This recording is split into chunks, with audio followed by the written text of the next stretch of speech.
जय हिंद दोस्तों, आपका अपने YouTube चैनल क्रैक एसएससी में स्वागत है। सो गाइस, आज के इस वीडियो में देखने वाले हैं जो आपका एसएससी एमटीएस 2023 में जो न्यू वैकेंसी आई है, जिसका एग्ज़ाम मई में होने वाला है, उसके लिए टॉप मोस्ट इंपॉर्टेंट क्वेश्चंस को इस वीडियो में डिस्कस करने वाले हैं।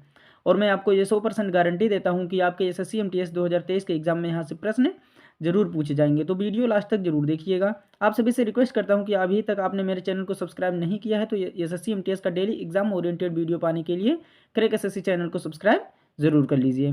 और आप लोगों को ये ज़रूर पता होगा कि एसएससी एमटीएस के लिए जीके कितना इम्पॉर्टेंट है, तो इसलिए आप लोग इस वीडियो को पूरा लास्ट तक ज़रूर देखिएगा। अगर वीडियो पसंद आएगी तो एक लाइक ज़रूर कर दीजिएगा और कमेंट करके बताइएगा आप लोग कि ये वीडियो आपको कैसी लगी। आगे देखते हैं, चलिए क्वेश्चन को स्टार्ट करते हैं। तो हमारा पहला क्वेश्चन कह रहा है कि राजा हर्षवर्धन ने अपने भाई डैश की मृत्यु के बाद थानेश्वर और कन्नौज के सिंहासन पर प्रभुत्व स्थापित किया। ऑप्शन बी राज्यवर्धन, कौन सा हो जाएगा? ऑप्शन बी राइट आंसर हो जाएगा, राज्यवर्धन हो जाएगा। और राज्यवर्धन की हत्या किसने की थी? तो शशांक ने की थी। और शशांक जो था ये शैव धर्म का अनुयायी था और शशांक ने ही बोध वृक्ष मतलब बोध गया को कटवा दिया था। और हर्ष को और किस नाम से जाना जाता है? तो शिलादित्य के नाम से जाना जाता है।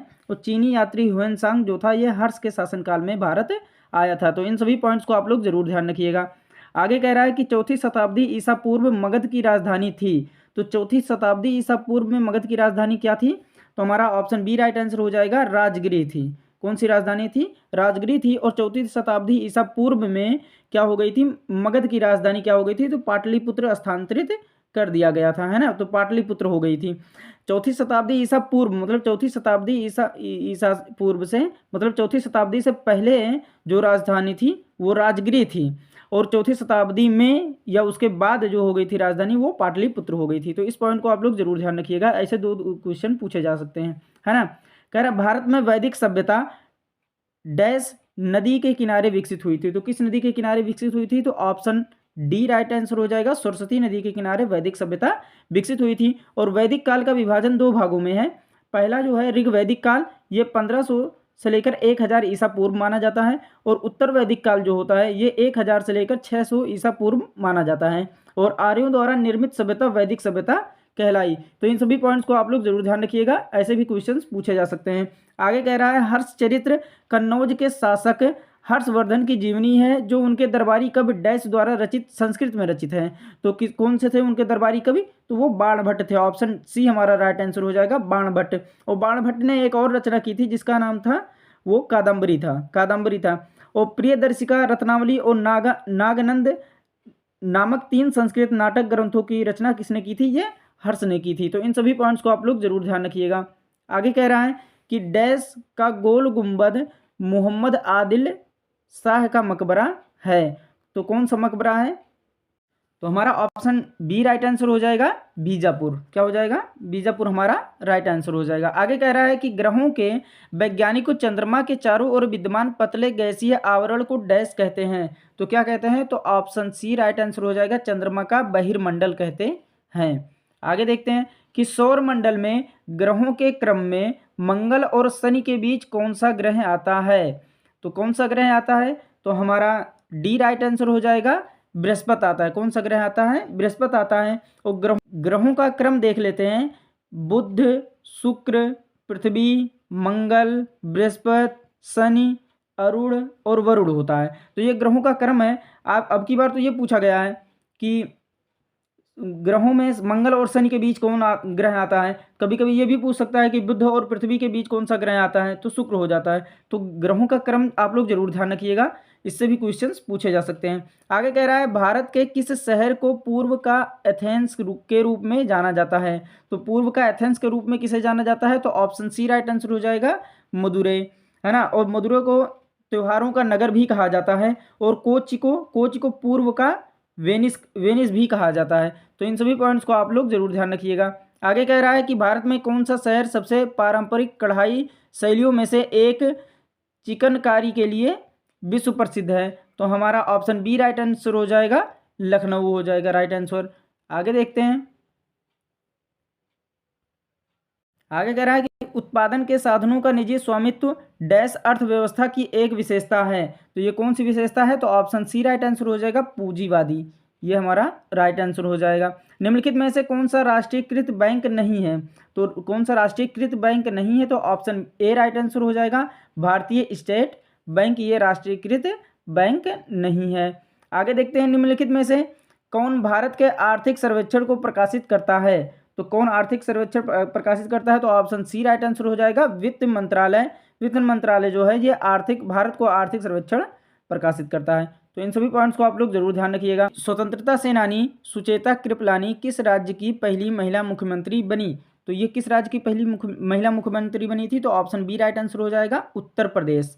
ये उत्तर प्रदेश की पहली महिला मुख्यमंत्री बनी थी। आगे कह रहा है, डैश श्रीलंका का सबसे बड़ा शहर है? तो श्रीलंका का सबसे बड़ा शहर कौन सा है? तो ऑप्शन बी राइट आंसर हो जाएगा, कोलंबो। कौन सा शहर है? कोलंबो जो है ये श्रीलंका का सबसे बड़ा शहर है। आगे देखते हैं कि क्षेत्रफल की दृष्टि से भारत में किस राज्य में सबसे अधिक वन क्षेत्र हैं? कह रहा है कि क्षेत्रफल की दृष्टि से भारत के किस राज्य में सबसे अधिक वन क्षेत्र है? तो ये हमारा ऑप्शन बी राइट आंसर हो जाएगा, मध्य प्रदेश में, है ना। आगे देखते हैं कि एक अश्वशक्ति लगभग डैश वाट्स, मतलब एक अश्वशक्ति बराबर कितने वाट्स के बराबर होता है एक अश्वशक्ति?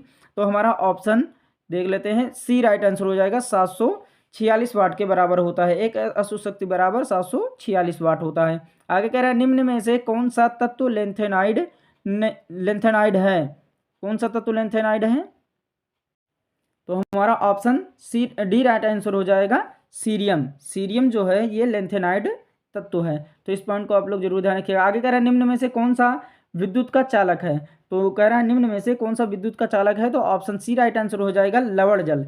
लवण जल जो है ये इसमें क्या होता है? विद्युत का चालक होता है। शुष्काष्पाक विटामिन डैश की कमी के कारण होता है? तो ये किस विटामिन की कमी के कारण होता है? तो ऑप्शन ए राइट आंसर हो जाएगा, विटामिन ए। विटामिन ए की कमी के कारण होता है। और विटामिन ए का रासायनिक नाम हम देख लेते हैं तो क्या होता है? रेटिनॉल होता है। विटामिन के का रासायनिक नाम हम देख लेते हैं तो फिलोक्विनोन होता है। और विटामिन डी का रासायनिक नाम हम देख लेते हैं तो कैल्सीफेरॉल होता है। और विटामिन सी का रासायनिक नाम देख लेते हैं तो एस्कॉर्बिक एसिड होता है। तो इन सभी पॉइंट्स को आप लोग ज़रूर ध्यान रखिएगा।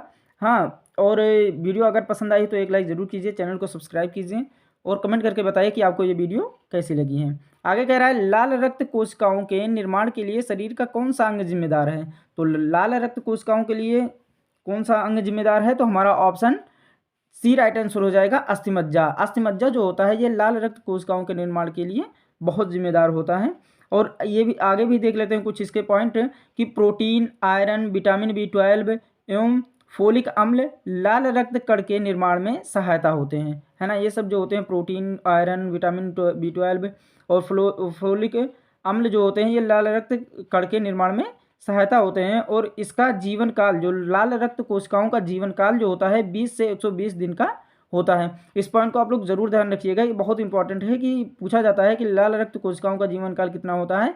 तो 20 से 120 दिन का होता है। और ये सारे क्वेश्चन हमने प्रीवियस ईयर से उठाए हैं, तो ये आप लोगों के लिए बहुत इंपॉर्टेंट हैं। आगे देखते हैं, कह रहा है, लाल कृमियों में डैश नामक एक संरचना होती है जो उनका भोजन पीसने में उनकी सहायता करती है। तो कौन सी होती है? ऑप्शन ए राइट आंसर हो जाएगा, पक्वासें। क्या हो जाएगा?